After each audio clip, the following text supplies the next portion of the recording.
मुख्यमंत्री का वजन 4.5 किलो कम हो गया, लेकिन जो सरकारी जानकारी उपलब्ध हुई है उसमें तो ये कहा गया है कि मुख्यमंत्री का वजन 1 किलो बढ़ गया है। पटेल नगर से आप विधायक और दिल्ली सरकार में मंत्री राजकुमार आनंद ने अपने पद से दे दिया इस्तीफा। भ्रष्टाचार को लेकर उठाए कई सवाल, कहा कि भ्रष्टाचार को लेकर पार्टी की जो नीति है उससे वो सहमत नहीं। राजकुमार आनंद के इस्तीफे के बाद आप सांसद संजय सिंह ने बीजेपी पर ईडी और सीबीआई का इस्तेमाल कर पार्टी तोड़ने का आरोप लगाया और कहा कि आनंद के घर 23 घंटे तक ईडी की रेड पड़ी थी। तब बीजेपी कह रही थी कि राजकुमार आनंद भ्रष्ट हैं। हो सकता है कि कल राजकुमार आनंद को बीजेपी नेता माला पहनाते हुए नजर आए।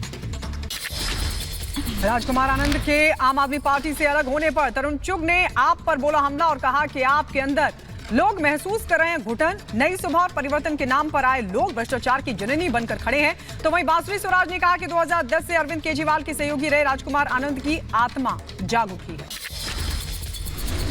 रक्षा मंत्री राजनाथ सिंह का बयान, कहा जम्मू कश्मीर की शांति देखने के बाद अब पीओके के लोग भी भारत के कश्मीर में आना चाहते हैं। विकास की राह पर काश्मीर जिस तेजी से बढ़ चला है, मुझे लगता है कुछ समय के बाद शायद पाक अधिकृत कश्मीर वाले भी यह कहने लगे कि भाई हम तो कश्मीर के साथ जाना चाहते हैं, भारत वाले कश्मीर के साथ जाना चाहते हैं, यानी भारत के साथ जाना चाहते हैं। इस प्रकार के भी हालात पैदा हो। उत्तर प्रदेश के बुलंदशहर में दबंगों ने राजस्व टीम पर किया हमला। हमले में कानूनगो और लेखपाल हुआ जख्मी। पैमाइश करने गई थी राजस्व विभाग की टीम। मणिपुर के उखरूल में संदिग्ध के पास से घातक हथियार बरामद। असम राइफल्स ने मणिपुर पुलिस के साथ संयुक्त ऑपरेशन चलाकर आरोपी को धर दबोचा। मामले की जांच में जुटी है पुलिस। पश्चिम बंगाल के मुर्शिदाबाद में जमीन को लेकर भिड़े 2 गुट। गोली और बमबाजी में 5 लोग गंभीर रूप से हुए जख्मी। घटना के बाद इलाके में मचा हड़कंप। बड़ी संख्या में पुलिस बल तैनात। बहराइच में बकाया पैसों को लेकर 2 पक्षों में मारपीट। मौके पर कई लोग घायल हुए। सभी को अस्पताल में भर्ती कराया। पुलिस ने दर्ज किया मामला। उत्तर प्रदेश के अंबेडकर नगर में लोकसभा चुनाव को लेकर पुलिस ने चलाया चेकिंग अभियान। अवैध असले के साथ 4 लोगों को धर दबोचा। उत्तर प्रदेश के शाहजहांपुर में पुलिस ने आरोपी के पास से अवैध हथियार बरामद किए। आरोप है कि आरोपी अवैध हथियार बेचने के लिए ले जा रहा था। उत्तर प्रदेश के झांसी में संदिग्ध परिस्थितियों में महिला की मौत का मामला आया सामने। परिजनों ने लगाया दहेज प्रताड़ना का आरोप। पुलिस मामले की कार्रवाई में जुटी। गुजरात के तापी में पेड़ से टकराई तेज रफ्तार कार। हादसे में 3 लोगों की मौके पर मौत हुई। उत्तर प्रदेश के शाहजहांपुर में तेज रफ्तार मैजिक वाहन में लगी भीषण आग। बाल बाल बची ड्राइवर और यात्रियों की जान। भीषण आग में वाहन जलकर खाक। शॉर्ट सर्किट बताई जा रही है आग लगने के पीछे की वजह। उत्तर प्रदेश के नोएडा में फर्नीचर की कंपनी में भीषण आग लगी। कंपनी के अंदर रखा लाखों रुपए का सामान जलकर राख हुआ। दमकल की 2 गाड़ियों ने आग पर काबू पाया। उत्तर प्रदेश के बहराइच में बाल विकास परियोजना ऑफिस में लगी भीषण आग। आग की तेज लपटों के साथ आसमान में काले धुएं का गुबार दिखाई दिया। आग लगने के कारणों का खुलासा नहीं। उत्तर प्रदेश के झांसी में किसानों के लिए फिर काल बनी विघुत चिंगारी। चिंगारी से करीब 100 बीघा की गेहूं की फसल जलकर खाक। ग्रामीणों और दमकल कर्मियों ने कड़ी मशक्कत के बाद आग पर काबू पाया। उत्तर प्रदेश के रायबरेली में संदिग्ध परिस्थितियों में घर में लगी भीषण आग। गृहस्थी का जो पूरा सामान था वो जलकर खाक हो गया। दमकल कर्मियों ने और ग्रामीणों ने मिलकर आग को किया काबू। यूपी के अलीगढ़ में ट्रांसफार्मर में शॉर्ट सर्किट से होटल में आग लगी। होटल में मची भगदड़ में एक शख्स की मौत हुई। आग ने मार्केट की दुकानों को भी अपनी चपेट में ले लिया। पुलिस मामले की छानबीन में जुटी।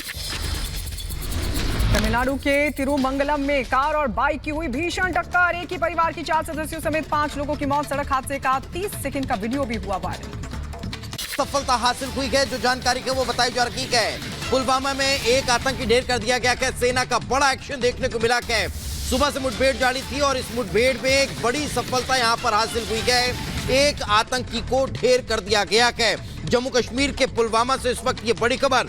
सुरक्षा बलों को बड़ी कामयाबी हासिल हुई है। पुलवामा में सुरक्षा बलों और आतंकियों के बीच जारी मुठभेड़ में एक आतंकी को मार गिराया गया है। बताया गया है कि सुरक्षा बलों को 2 से 3 आतंकियों के छिपे होने की खबर मिली थी, जिसके बाद बड़ा एक्शन हुआ और इस बड़े एक्शन के बाद एक आतंकी को ढेर कर दिया गया है। पुलवामा से इस वक्त की ये बड़ी खबर हम आप तक पहुंचा रखे हैं।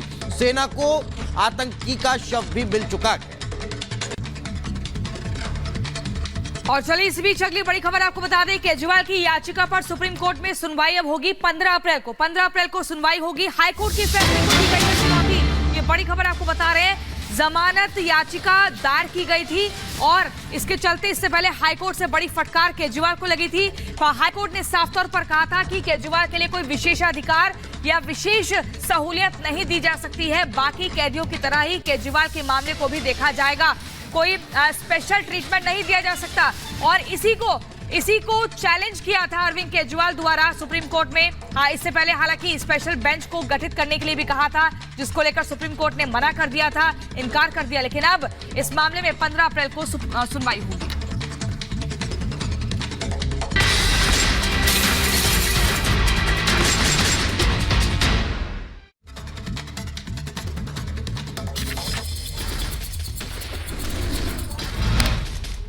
जम्मू कश्मीर में सुरक्षा बलों और आतंकियों में हुई मुठभेड़। एक आतंकी हुआ ढेर। पुलवामा के फांसी पोरा में सर्च ऑपरेशन जारी। कुछ आतंकियों के घिरे होने की खबर।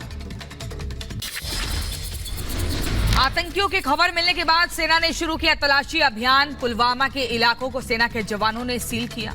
आतंकियों के छिपे होने की खबर। दिल्ली के नंद नगरी में रफ्तार का कहर देखने को मिला। एक कार ने महिला को कुचला। सीसीटीवी में रिकॉर्ड हुई पूरी घटना। पुलिस ने कार चालक पर दर्ज किया केस, किया गिरफ्तार। दिल्ली की सड़कों पर खतरनाक ड्राइविंग का वीडियो वायरल हुआ। एक एसयूवी चालक का फुटपाथ पर गाड़ी चलाते कैमरे में कैद हुआ। दिल्ली पुलिस ट्रैफिक पुलिस ने ड्राइवर और वाहन की पहचान कर 12,000 का चालान काटा। अरविंद केजरीवाल को लगा एक और झटका। विजिलेंस ने निजी सचिव विभव कुमार को हटाया। नियुक्ति को बताया अवैध और अमान्य। केजरीवाल के निजी सचिव विभव कुमार के हटाए जाने पर बीजेपी नेता कपिल मिश्रा का बयान। कहा, विभव कुमार के हटाए जाने का कदम सराहनीय। अब निष्पक्ष जांच हो सकेगी। कुमार को अरविंद केजरीवाल के निजी सचिव के पद से हटा दिया गया है। विजिलेंस डिपार्टमेंट का ये कदम एक सकारात्मक कदम है और निष्पक्ष जांच हो, इसको सुनिश्चित करने में मदद करेगा।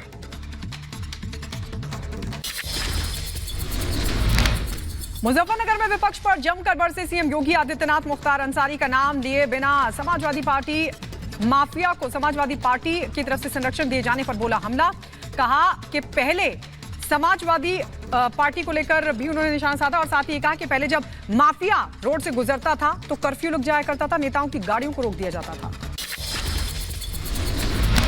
एक दुर्दांत माफिया ऐसा भी था, तो मुख्यमंत्री हो या मुख्य न्यायाधीश, इन सब के काफिले रुक जाते थे और माफिया का काफिला निकलता था। और जब हमने कार्रवाई की उस माफिया के खिलाफ और उसको रगड़ करके कोर्ट के सामने प्रस्तुत किया तो उसकी पैंट गीली हो गई थी।